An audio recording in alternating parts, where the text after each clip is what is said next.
Experts call upon media professionals to play share in the upcoming general elections.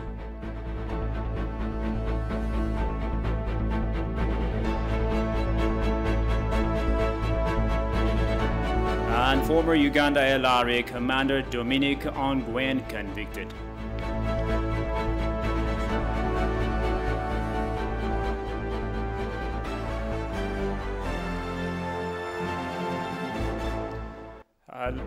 Hello and a very warm welcome to this news hour with the news. I'm Shifara Lakaw. Deputy Prime Minister and Foreign Affairs Minister of Ethiopia, Dammeka Mekonnen, says the government has been working to ensure delivery of humanitarian services and improve the situation in the state of Tigray. Kasaun Chane presents the story as follows.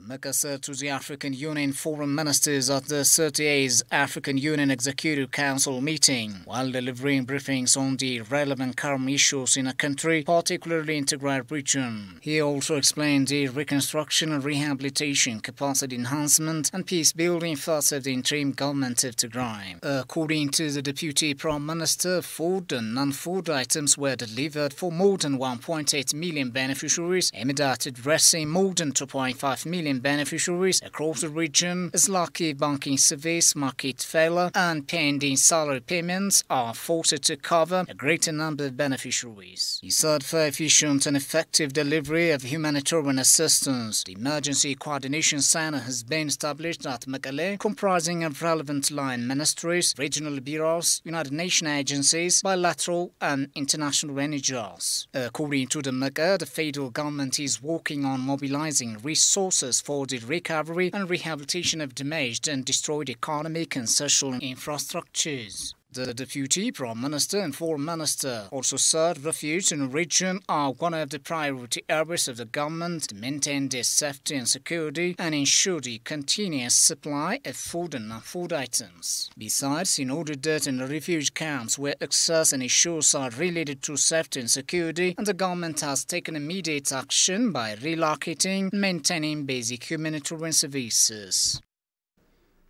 Experts call upon media professionals to play share for the success of the coming 6th general national elections in the country. The Prime Minister's office organized a this-work dialogue on the role of media and communications in election process where various stakeholders were involved in. Kasaun Chane presents the story as follows. Speaking on the occasion, experts say effective communication way matters to conduct peaceful election in a country. They call upon the media to focus on relevant contents in a way that contributes something to the fair flow of information. To communicate with people, there must be great care on the language we use. Communication is successful when there is communication, reading, correct interpretation and proper expression. Messages in the media are grounded, and if the mentioned content is not included, it may be problematic by providing a different interpretation and understanding than intended. Great care must be taken when making it accessible to masses. Audiences are the only listeners. The electorate, the ones who take the information for granted, they do not understand all the information provided, and they only remember a few things that are close to their heart. When an election comes, most of the time, there are many untouchable things like peace and security. We must remember that we are a group with a group of identity, and we must promote individual freedom. Recognizing that election is a personal decision, the psychological structure of accepting and losing is also difficult. Winning is considered to be the younger brother of death. The grace of defeat and the responsibility of victory are identical. One is required to have a grace to accept quash in elections. It is important to understand that winning is not about gaining power, but about leading. Accepting defeat seems like the end of all competitions, so we don't want to plan. Candidates should be good role models as they follow the example of the person they choose. Although the party and the administration have changed, we need to be aware that the country and the government will continue, and we must be careful not to destroy the temporary. An election must be handled with care as it is a matter of urgency. and everyone must be safe. It is also legal to take this into account. As a community, our training is also reflected in our lack of support for the security forces. Addis Ababa University College of Arts Dean Ezra Bato on his part said art is an idea to make ideas more accessible, while artists express their ideas in different ways and audiences develop their understandings through education. Artists express their ideas in different ways and audiences develop their understanding through learning. In the world of wisdom, some professionals use their wisdom for evil purposes and on the other hand, for the benefit of the people. Communication can be effective if artists present their work in a way that community can understand. Art is an excellent tool for resolving conflicts in any situation and bringing them to unity and solidarity. Gitan Hermo, chemical engineer, has also stated that chemistry is one of the factors that determine the color. When Nigeria undertook election in 2019, it was the music industry which played a great role to mobilize the people. Color is one of the factors that determine acceptance. Science tells us that people decide whether to look or not in just 60 seconds, including the choice of symbols. Color creates a sense of belonging and people get information about reality by looking at them. Therefore, various national significant signs, including our election symbols, need to be prepared within an understanding of human psychology. Various political parties have already been registered to take part in upcoming Ethiopia's general election to be held in the upcoming June.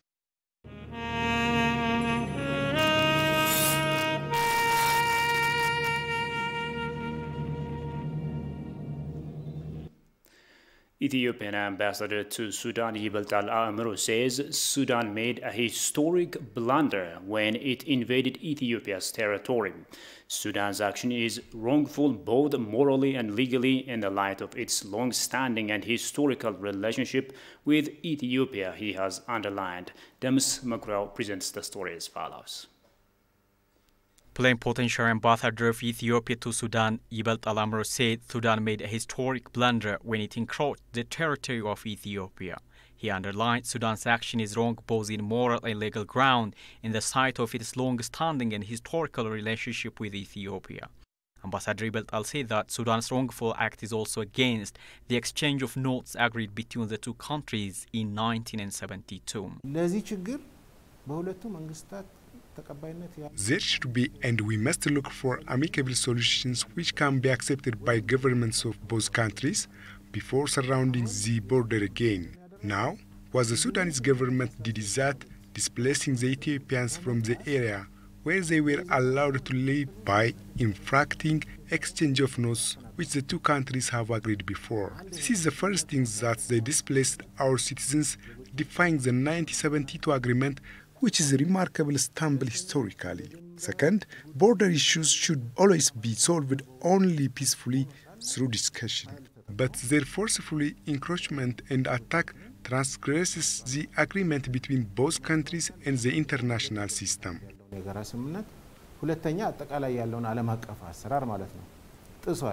Sudan forces demolished properties and claimed lives of Ethiopians in wide border encroachment and caused to the country damage equal to an estimated amount of 1 billion birr, he said. The attack is inflicted in a wide area of land. It includes looting of agricultural production of the farmers, looting of agricultural machineries and tools used in military camps. According to the officials in the area, total cost of all these losses is about 1 billion birr.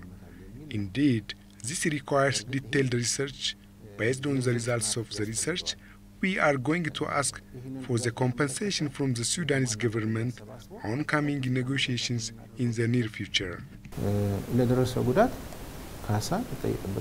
Ethiopia is still in a position to address the border dispute with peaceful mechanism, the ambassador said, adding the nation will be obliged to defend its rights otherwise. Policy Matters is a conversation platform which aims to provide reasoned analysis and context to the activities, reforms, and policies of the federal government of Ethiopia. Exploring various reforms the government is undertaking, the conversation platform aspires to enable nuanced and informed understanding. Transport is one of the sectors which is very close for innovative solutions. But as a country, the whole system that we used to have has been rigid, but it has to be as flexible as possible to address the needs of our people. We are aware that there are a series of transformational interventions in the logistics sector. How would you measure your success for the intervention? The establishment of the National Logistics Council, as per the direction indicated in the logistics policy, is one of the major big steps that we have taken as a government, because logistics is all about everything.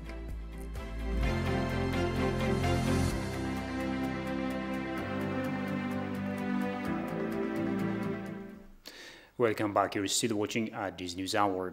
The renowned historian Ayele Bakari suggests African nations should include more indigenous knowledge in their curriculum systems rather than imitating Western structure. He says this generation ought to fight cultural colonization and its false narratives toward the African continent. Goshu Melissa has interviewed the scholar and has filed the following report. The looting of African natural resources has been studied. However, the looting of African knowledge didn't yet get much attention as needed. That's why Africans have been looking for something reversible ways through their union, setting Agenda 2063, where culture and heritage get prioritized. One of the renowned historians, Dr. Ayele Bakari, suggested African nations to include indigenous knowledge in their curriculum system than imitating Western structure. When we talk about colonialism, we're not talking about just stripping resources. We're talking about also cultural colonialism. As you pointed out, colonization means appropriation, expropriation, taking away your heritage. And then, keep it in British Museum or Paris Museum or any one of those European museums out of context, because those cultural artifacts, like the ones that you mentioned, for instance, manuscripts, would have relevance only in the context of Ethiopian culture, Ethiopian history, Ethiopian religion. And then when you take it out of context, then it becomes what? A merchandise to buy and sell, okay? So two things ought to happen. First, I think the most important thing is the way we kind of developed curriculum for our schools, be it at elementary level, high school level, or university level. It's practically imitation of European school system or imitation of American system, okay? It doesn't take into consideration our own way of seeing things, thinking about things, framing things, or the art that we developed. We lost their values because our educational system doesn't allow us to kind of deeply immerse ourselves into our heritages. So therefore, I think we have to do two things. One, to really re-examine the curriculum and see to what extent that curriculum incorporates indigenous educational system, okay? Our own values, our own way of looking at things, our way of socialization, our games, all that has to be transformed into scientific knowledge, thereby enabling our children, our kids to appreciate those heritages, those cultures. That's one thing. The second thing is that we have to fight for cultural repatriation. Cultural repatriation means all those artifacts, manuscripts, and all other precious heritage items that were taken to Europe during colonialism ought to be returned back to their sources. I think that movement has already started. For example, we were able to fight and become victorious for the return of the Aksum Stela. Ayele told that colonizers not only took away precious resources, but also culture and heritages of Africa. Those colonizers, when they came, they not only took away the gold, the oil, or the cash crop.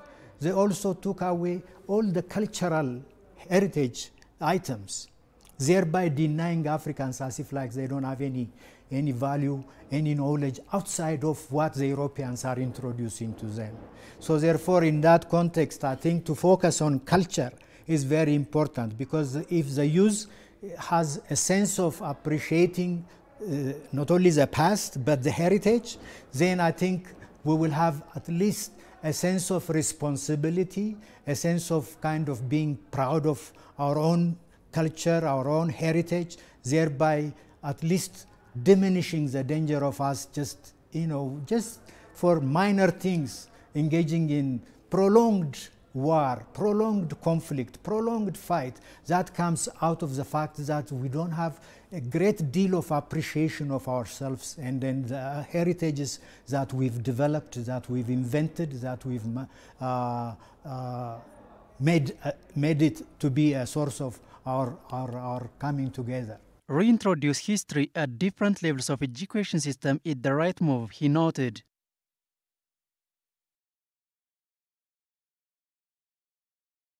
Ethiopian security forces have foiled planned terrorist attack on the UAE embassy in Addis Ababa. According to a statement of the security service, 15 suspects were apprehended while planning to carry out the attack on the embassy after taking mission from overseas terrorist groups. The plan was intended to inflict huge loss of lives and wrench the city's good image. The suspects were arrested in a joint operation carried out by the security services, Federal Police Commission, and other security organs, it indicated. According to the statement, heavy weapons, explosive materials, and various documents were also seized during the operation.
Now, ex-Ugandan rebel commander Dominic Ongwen has been convicted of war crimes at the International Criminal Court, ICC.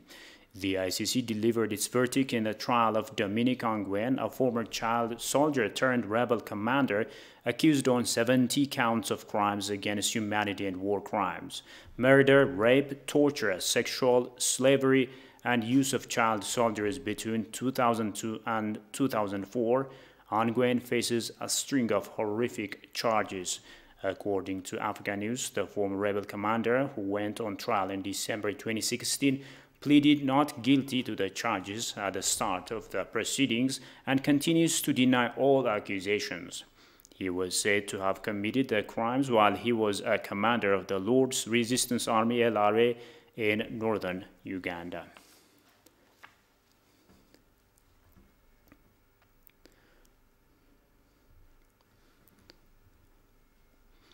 And finally, a quick reminder of the top stories. Experts call upon media professionals to play share in the upcoming general elections.